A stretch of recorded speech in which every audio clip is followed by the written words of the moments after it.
22nd September 1914, 6 o'clock in the morning. A storm that had been raging for weeks in the North Sea had passed, and the sea was calm. The First World War had started 7 weeks earlier. 3 British cruisers, the HMS Aboukir, Hogue and Cressy, were patrolling waters between England and the Netherlands. Their most important task, protecting military personnel in their transfer to the European mainland.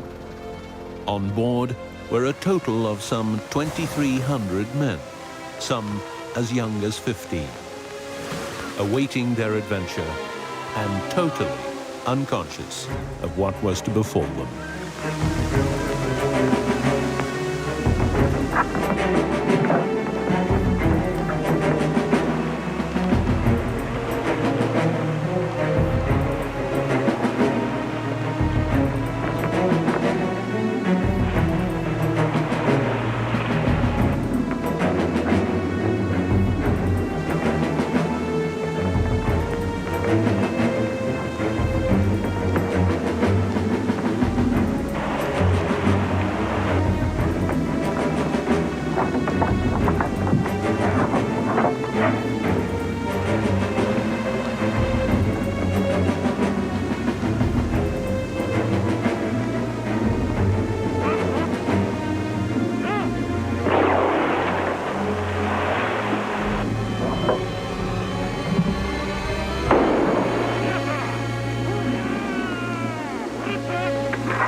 In less than an hour and a half, 1,459 men lost their lives. Mainly reservists, men with families, and 13 teenage boys, Marine officers-to-be in training. Even today, thousands of British families mourn. For 100 years, the disaster has received little attention. Strange. The number of victims was similar to that of the Titanic disaster of 2 years earlier. Today, 3 mass graves lie on the bottom of the North Sea, only 22 miles from the Dutch coast of Scheveningen. How did it happen? And what has happened since to this naval graveyard?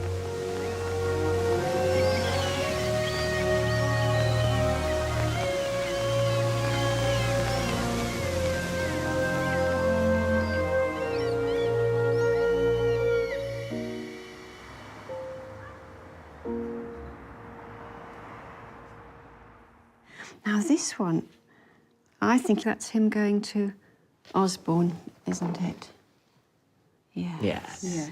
So there he is in his uniform in the garden. Ready to go to... Ready to go. Duncan had decided he wanted to go to sea by the time he was about 11, I think. He was very sporty, he was very quick, he was very able, and I think he had a good deal of natural leadership. So he did very well at Osborne. Yeah. And he was cadet captain, and then when they go to sea, he's senior midshipman, senior acting midshipman, because they're not even really midshipmen, they're still boys.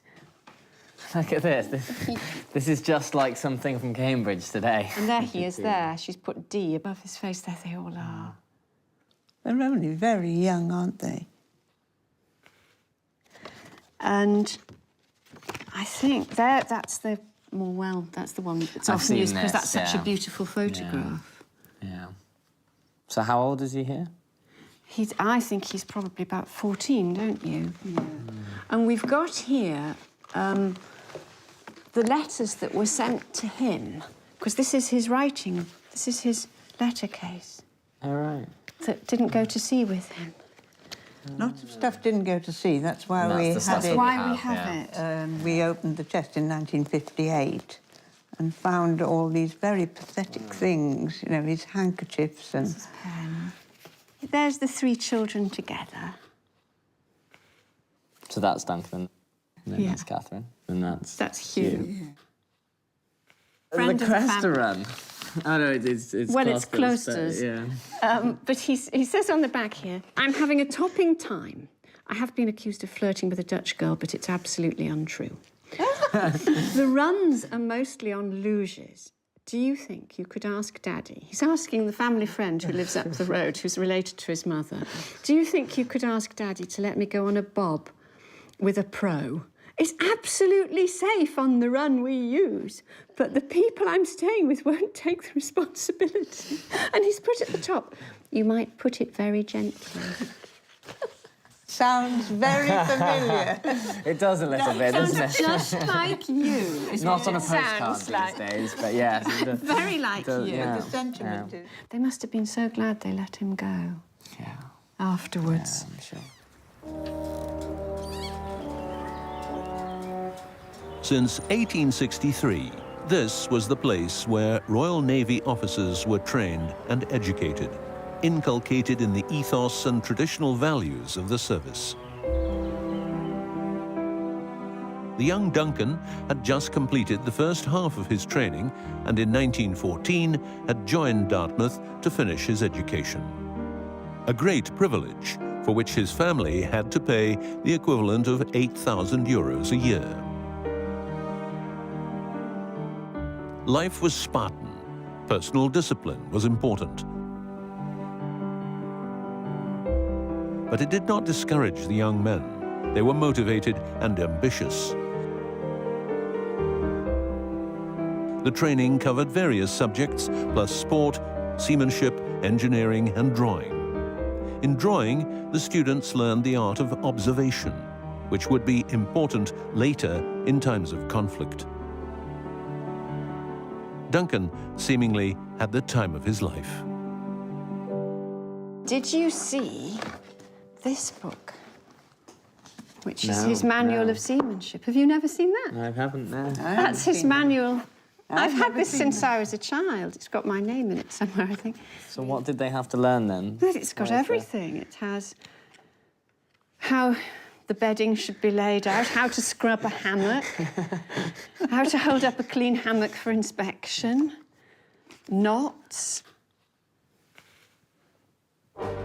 Mobilize, the order that was sent by telegram to the college on the 1st of August 1914 by the British Admiralty. Within 8 hours, 400 students are ready for departure, each with his own sea chest containing all his essential belongings. Ferry and train take them to the North Sea coast where their vessels await them in port. The boys are nervous, but also determined. They are billeted across 10 warships. Duncan and a few fellow students go aboard the Aboukir, an impressive vessel, 143 meters long and 21 meters in the beam. He was just 15 years old and full of confidence, ready to serve his country. But there is insufficient room for his sea chest. He picks out a few things, and the chest stays behind. We are having a very fine time. This is the 25th of August. After the day's work, we go and do gym on the quarterdeck to keep us in training. They took the boys out of Dartmouth and sent them to sea. They made the cadets into acting midshipmen because they didn't have enough officer cover, I think. So they are very young, small officers. And so they went to sea and they were sent, Duncan was sent to HMS Aboukir. So the family won't have seen him after this.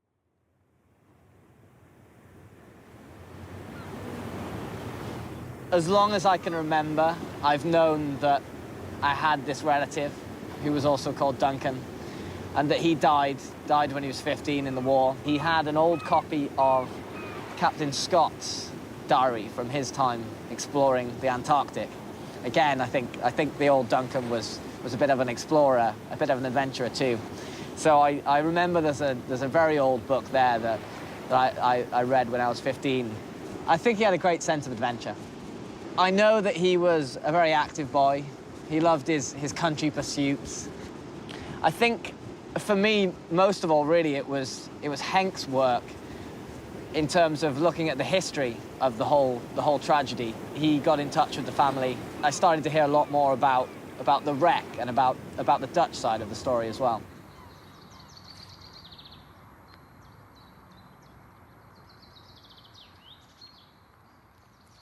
In the Netherlands, Duncan meets Henk van der Linden.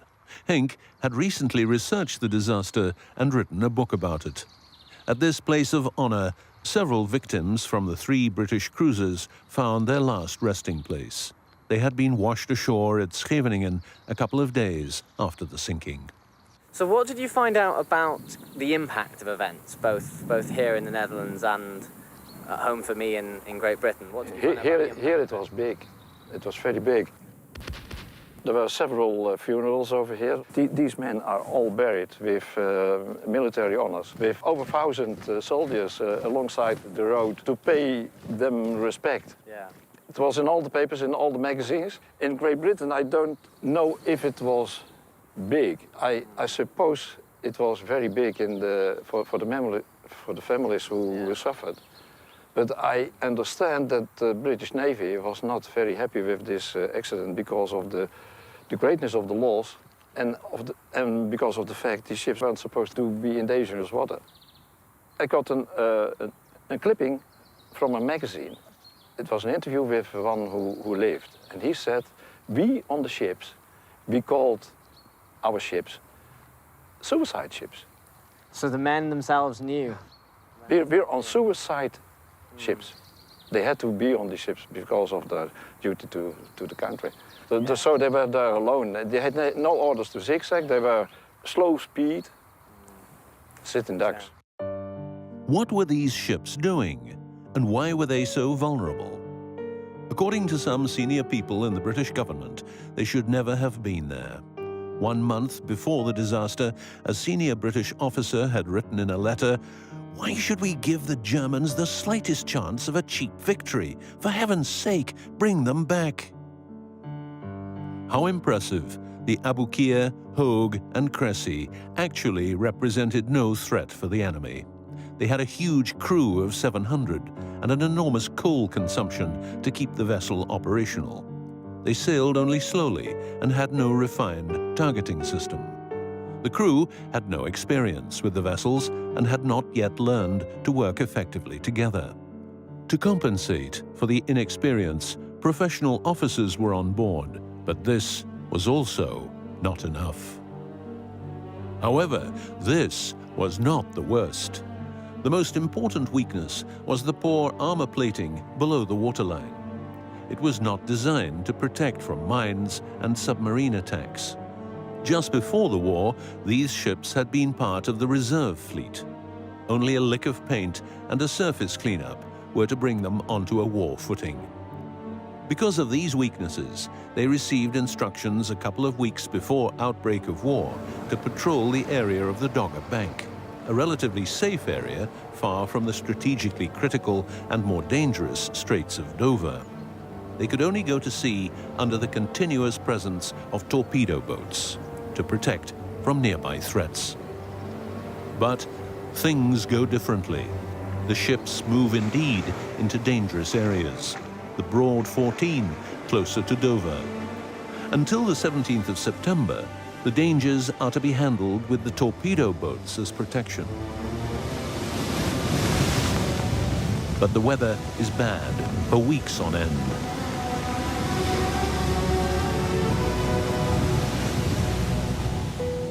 The smaller torpedo boats cannot withstand the heavy weather and one by one are sent back to England. The HMS Aboukir, Hogue and Cressy remain behind. Their size allows them to weather the rough seas. The top brass of the Royal Navy know the risks. There is talk of live bait. and diminished determination to bring them back. They know the enormous risks, but take them anyway. There is no other protection available. There was a sizable body of opinion in the Admiralty, and Churchill himself didn't think the cruisers should be operating in the Broad 14s as they were. And they were being called the live bait squadron in those circles. I mean, they were outdated. They weren't so much old as had become rapidly obsolete because the pace of naval technology was changing so rapidly that they were going obsolete very, very quickly. But the big thing was they didn't have any destroyer cover. For 2 days, the 3 cruisers sail around the Broad 14 as live bait. The captains become ever less attentive. To save on coal, they reduce speed, and they stop defensive zigzagging.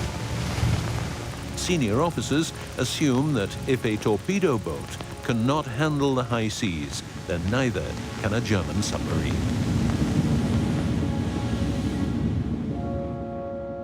The U-9 was but the 9th submarine the Germans had built, and the German naval staff still did not have much confidence in it. The sub was too small, with only 28 men and 6 torpedoes. There was little experience in wartime operations. But Captain Otto Scheveningen thought otherwise. He knew he had a powerful weapon at his disposal. On the 20th of September, he had the chance of a lifetime. He could leave on patrol with the U-9. From the port of Heligoland, he and his confident crew left direction Belgium to prevent British troops landing on the mainland, but not knowing that an ultra-vulnerable, easy target would simply appear before him. The German sub-commander was determined on a successful mission. The U-9 was his world.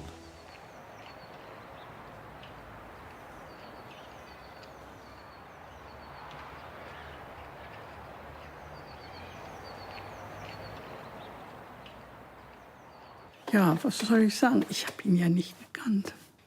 Ich kann nur so sagen, dass er ein sehr geliebter Sohn war. Auch, ja. Er hatte viele Freunde und war sehr sportlich. Wir wissen, dass er der jüngste von 10 Kindern gewesen ist.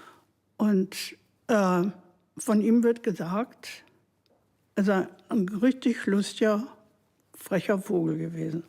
Er hat ja an der Schule wohl keine große Freude gehabt. Er ist dann mit der Prima-Reife abgegangen und ist dann zur Seefahrt gegangen und er hat da also die Karriere gemacht. Er hätte nicht woanders hingehen können, weil er nicht adelig war und auch nicht superreich. Vielleicht muss man doch ein sehr großes Selbstbewusstsein oder eine Selbstsicherheit mitbringen, wenn man so eine Sache über die Bühne bringen will. Ein Selbstbewusstsein, das kommt, wenn man ein geliebtes Kind ist und wenn alles um einen herum stimmt. Wir waren ja auch alle sehr christlich erzogen. Ja, es wird mir schon nichts passieren. Und wenn, dann hat es nicht anders sollen sein. So ungefähr stelle ich mir den vor. Wenn man in so ein kleines U-Boot steigen will, wenn man sich vorstellt, wie eng das da drin war, viel enger als heute. Also da muss man sich schon mit allen gut verstehen. Die haben ja geschlafen auf den Torpedos. Ich habe mal einen Prototyp von diesem U-Boot gesehen in München im Deutschen Museum. Das kann man sich nicht vorstellen, wie eng das da war. Und das dann, diese kleine Kiste und dann unter Wasser.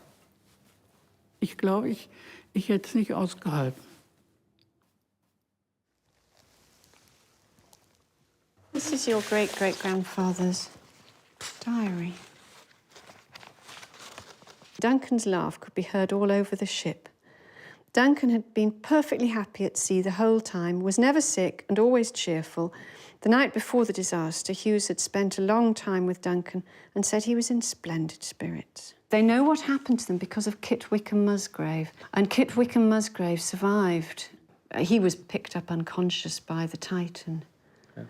Hours later, one of the Dutch trawlers picked him up. he and Duncan had gone into the water when the Aboukir was hit. They had nearly made it to the Hogue when she was hit. And then they were picked up by the Cressy. I think they were hauled aboard by a rope. So they get on board the Cressy and they're having hot cocoa wrapped in blankets when the Cressy is hit. And Duncan and Gore Brown were the best swimmers of their term, of their year. And they had an oar between them and they took the oar to try to help a sailor who was going under and panicking. But they're only quite small boys, and in his panic he grips them and he pulls them down with him. A wave takes them, I think, and so that was the last Wickham Musgrave saw of them.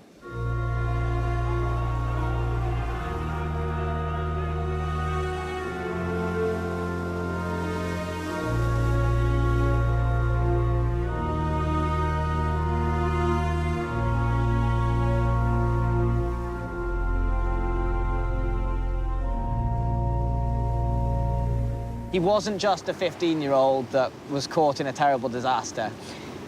He was a 15-year-old who was caught in a terrible disaster and then died with a friend trying to save someone else in that same disaster.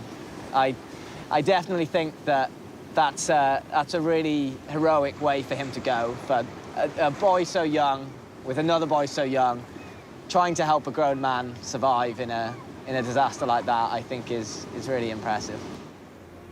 Duncan cannot be saved. He drowns in the cold water. There are only 833 survivors of the disaster, saved by 2 Dutch merchantmen and some British fishing boats. In neutral Holland, the survivors are cared for and interned. A number are taken to hospital, frozen and wounded by some horrific explosions on board.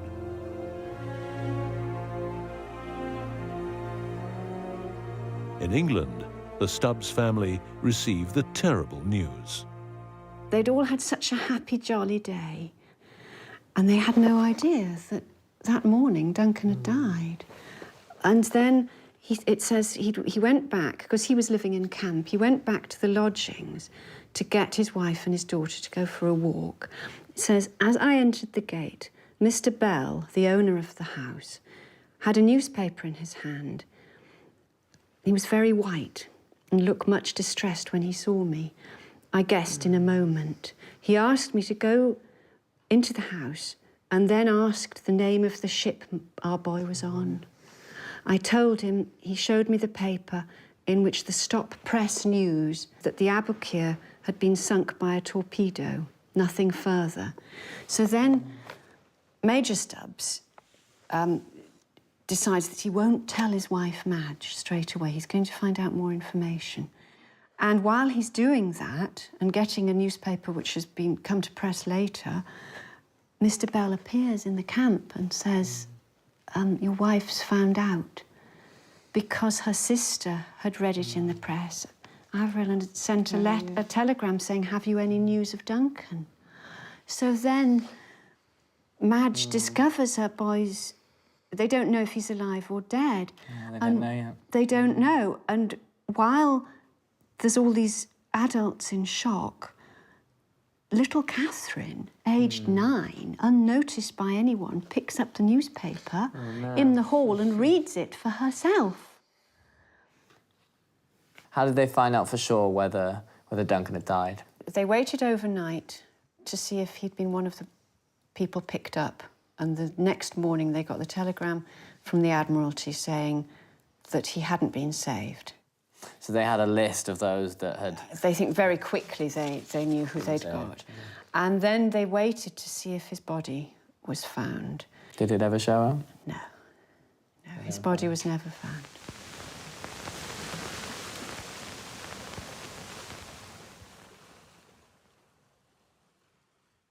Warum die 3? Ja, stehen da 3 Riesentanker. Ich treffe den einen, dann versuche ich den anderen auch und den dritten auch. Ich weiß nicht. Ich habe den Eindruck, das war jetzt einfach mal ein Versuch einer sportlichen Höchstleistung. Ja, das würde ich sagen, das ist eine allgemein menschliche ein menschlicher Ehrgeiz, wenn ich das jetzt geschafft habe, dann versuche ich das noch und das auch noch. Das ging ja innerhalb von, ich weiß nicht, sehr kurzer Zeit. Was da dann jeweils zwischendrin passiert ist, das hat er vielleicht gar nicht mitgekriegt. Diese Kriegshandlung gehörte ja dann sozusagen zu seinem Beruf, den er sich ausgesucht hatte. Wenn ich zur See fahre und habe da ein Torpedo und soll damit was machen, dann mache ich das. Dann ist das sozusagen meine Aufgabe, so grausam das ist. Was dann nachher daraus wird, das müssen wir alle verkraften und ertragen. Ich könnte natürlich sagen, warum bist du zur See gegangen? Und das war aber die Karriere, die für ihn in Frage kam, wo er eine Chance hatte. Die Marine war ja ganz jung und ganz neu.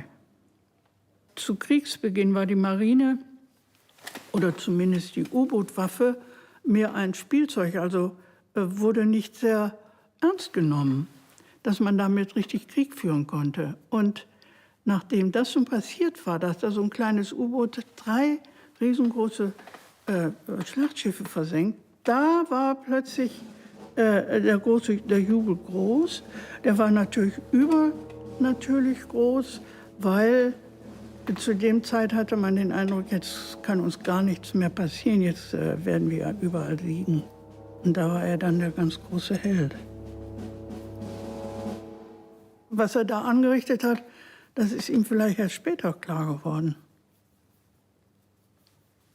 Das könnte sein. Er wollte nicht als Held durch die Gegend gefahren werden. Das war ihm schon unangenehm. Und dann meine ich ja, dass das eine Waffe war, das wusste er vielleicht selber nicht, dass das eine Massenvernichtung war, die er bestimmt nicht, ich weiß nicht, wenn er es gewusst hätte, ob er das gemacht hätte, weiß ich nicht. Wenn er gewusst hätte, was er da anrichtet. Die waren alle kaisertreu. Ja, die Nazis haben sich seiner bedient, nicht? Die haben aus ihm einen Riesenseeheld gemacht, als hätte er da für das Dritte Reich gekämpft, so ungefähr. Es war ja, ich glaube, es ist ein Verlobungsfoto gewesen. Und da hat man später eben fotomechanisch die Orden noch nachträglich draufgebracht.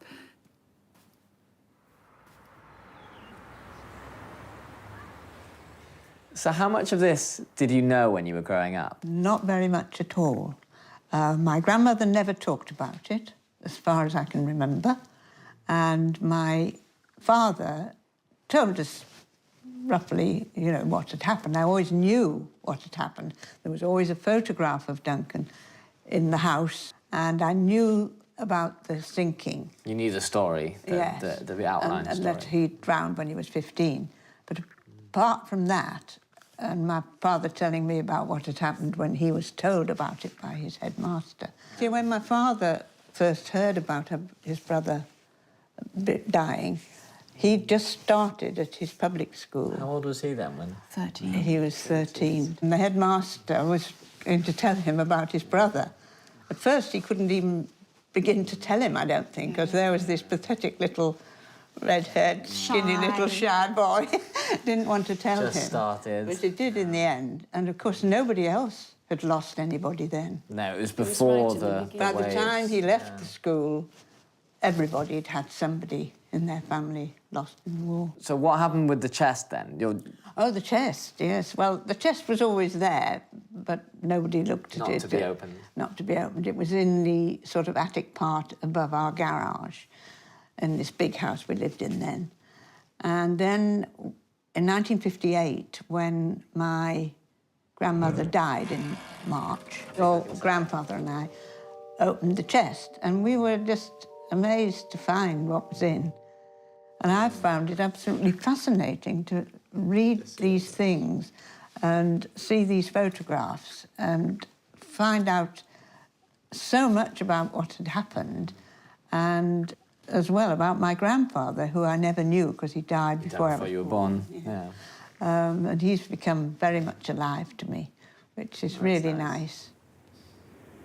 The chest was emptied and kind of put into a different chest.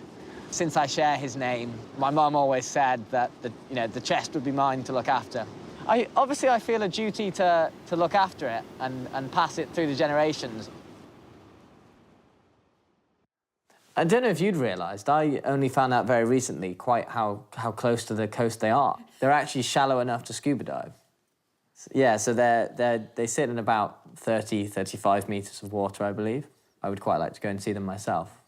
They look from the videos just such a place of life that I think it would be really nice to You're going to go and down see and them, see. aren't you? Oh, well, you would, wouldn't you?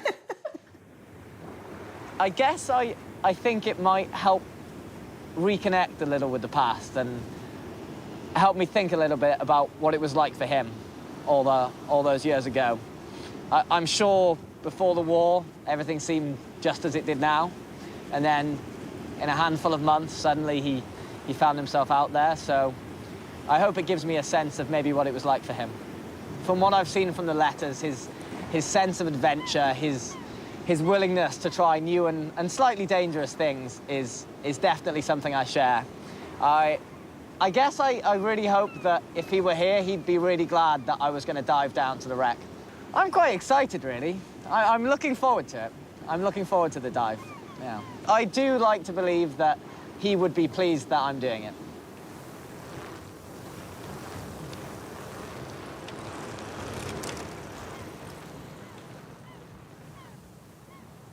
Here I have the map of the North Sea. And now we start in Scheveningen, that's the port. Yeah. And we have a small boat, the Aquila, and we go with the Aquila, we go in this direction. Here they are. Yeah. are the cruisers.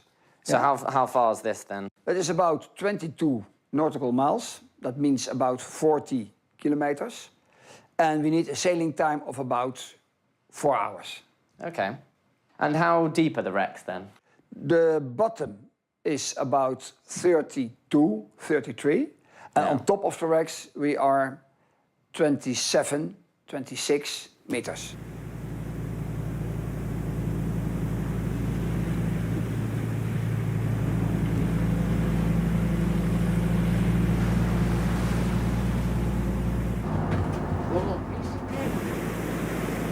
Nou, dan moet hij komen. Ja, hebben we hem. Yo!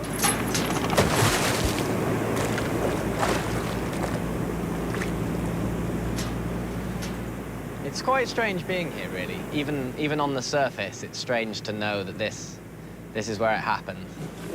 I think it's remarkable. As you say, 100 years ago, no one was diving these things, and I guess even now it's kind of astonishing that this is something that is there, that I can go down and have a look at. I mean, it's my first time in the North Sea. Everyone says that's a little bit different. I've got great people around me. I'm sure it'll all be fine, but there's obviously a lot to think about.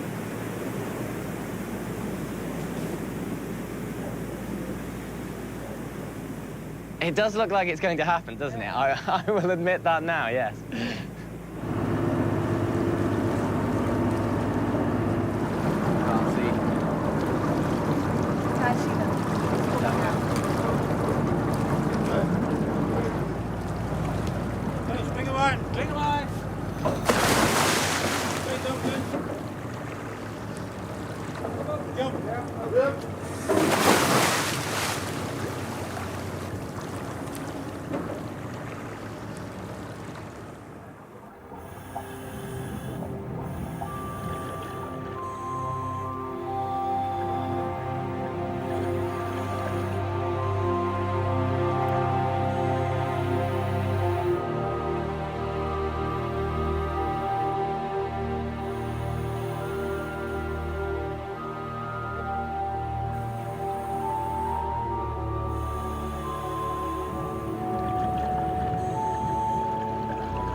Until the 1950s, no one knew where the wrecks of the Aboukir, Hogue and Cressy actually lay.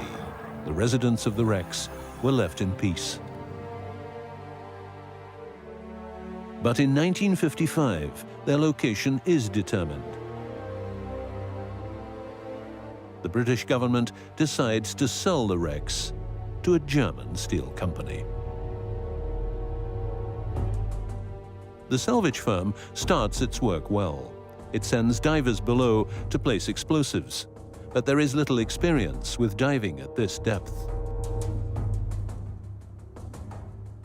One diver suffers the bends, decompression sickness.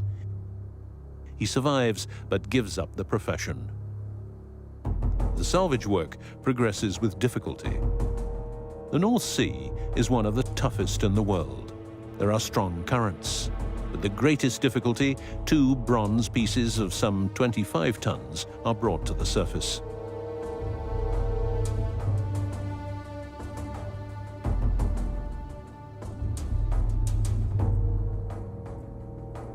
The company has more problems. The salvage vessel, with 2 tons of explosives on board, is not allowed to enter the port of Scheveningen. There is further criticism from England. People expect a touch more sensitivity from the British government. When 2 crew are injured, the German salvage efforts are stopped. Es ist makaber, nicht? Ist doch makaber. Erstens mal sollte man damit sowieso nicht Handel treiben, das finde ich schrecklich. Und wenn da einer das bergen soll, dann sollen das die Opfer tun, also in dem Fall die Engländer. Nein, also sowas tut man nicht, nicht? Das tut man nicht. Es ist natürlich jetzt noch irgendwie noch schlimmer, weil die Deutschen die versenkt haben. Und trotzdem würde ich sagen, die Engländer sind jetzt zunächst einmal schuld, denn die hätten sie auch vielleicht an jemand anders noch verkauft, der vielleicht noch mehr, vielleicht waren die Deutschen, die am meisten Geld dafür gaben. Ich weiß es ja nicht. Ja, das sind alles so Nachkriegsereignisse oder Folgen. 1945 war der Zweite Weltkrieg vorbei. Da waren vielleicht noch die Leute schrecklich, hatten noch irgendwie keine Sensibilität für das, was alles passiert war. Sie waren vielleicht alle total verhärtet oder abgehärtet. Why? Ridiculous. How much did they get for them? Yeah. It all seems so... It's almost so petty, doesn't it? What was the point the of sums it? of money involved. Britain was very desperate for cash, wasn't she? It seems so funny, doesn't it, that you've got a government, the government of which Churchill was a part just after the war, at the end of the war, is giving out memorial medals like this. How much scrap to the families of people who've lost, that's in memory of John Duncan Stubbs. And then they're selling the grave. Sounds astonishing. A bit strange, isn't it? As a result of new diving and salvage technology, the number of wrecks being salvaged in the North Sea over recent decades has risen significantly, in spite of Dutch and English protests.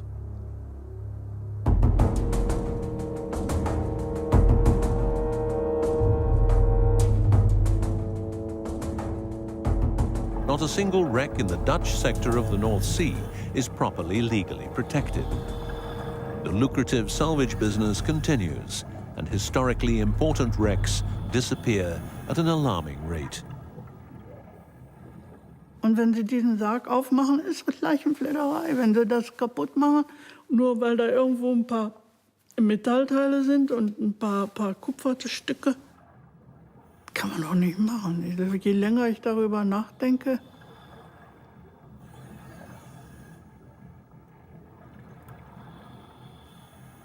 man kann da kein Kreuz drauf bauen und so hoch machen und sagen, seht ihr, hier liegt die Aboukir. Das kann man ja nicht machen, nicht? Leider. But when there's so many people whose bodies weren't even found and so many people who remember those who died. So are they going to be able to designate it as a war grave? don't think we know. I think people are trying to get that. Yeah. Because some wrecks are war graves, aren't they? Yes. So that then people wouldn't be able to go and take things from them. Yeah. But nowadays, people take things for scrap and they take them off war memorials in villages. Yes, they do now, because the price of scrap is so high. But I think as well that if the wrecks are the place where the sea life has a sanctuary, that's so important nowadays. I mean, it's one of the lovely things about it is to think that a place where people died is a place where all this life is living. And it's all so beautiful.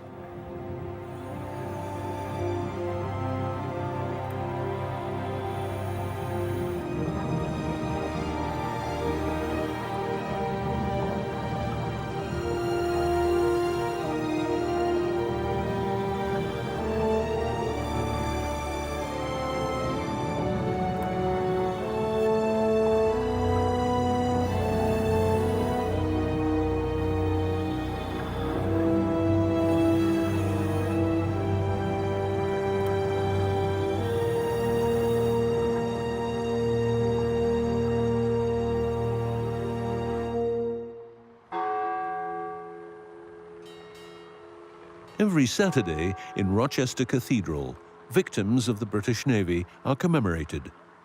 In 2012, the families of those lost in the 3 World War I cruisers come together for the first time, almost 100 years after the disaster. They had spoken little of the tragic events of the past, but now the stories come. They request recognition and demand an honorable burial. Since the day that the crews played the role of live bait in the North Sea, they feel that the victims have been disrespectfully treated.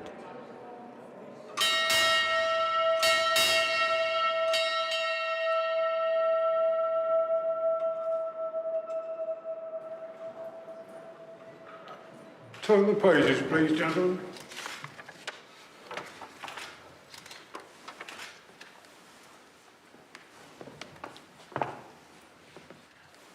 O eternal Lord God, who through many generations has united and inspired the members of our corps, grant thy blessing, we beseech thee, on Royal Marines serving all around the globe. Bestow thy crown of righteousness upon all our efforts and endeavours, and may our laurels be those of gallantry and honour, loyalty and courage. We ask these things in the name of him whose courage never failed, our Redeemer, Jesus Christ. Amen. Amen.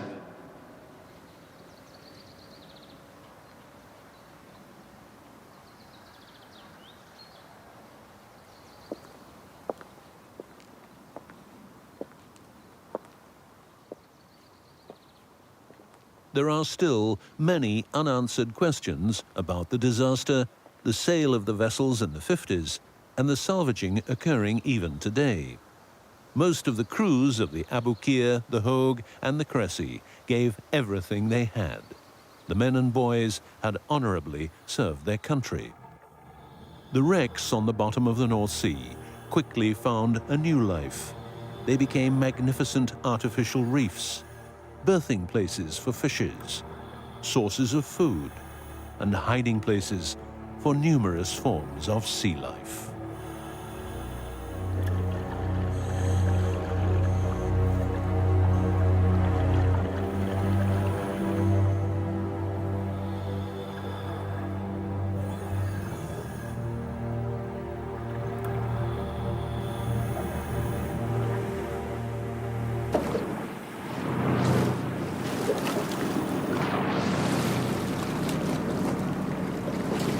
It's incredible. It's so big. It was amazing. It was amazing. Thank you so much, Ben. I saw so much. I mean, it's like a city down there. It's so vast. There's arches to swim through. There's whole piles of live munitions still down there, and there's just wildlife everywhere. It's incredible. I feel amazing. I'm so pleased we did that.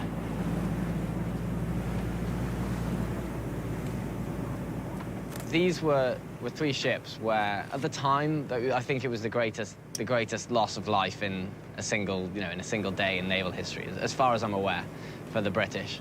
So it just seems unnecessary for what can, you know, in the grand scheme of things, be a relatively trivial amount of money that they should disturb a war grave just for, you know, the scrap metal in an anchor. It's really fitting that a place where so many people lost their lives is now home to so much life of a very different kind.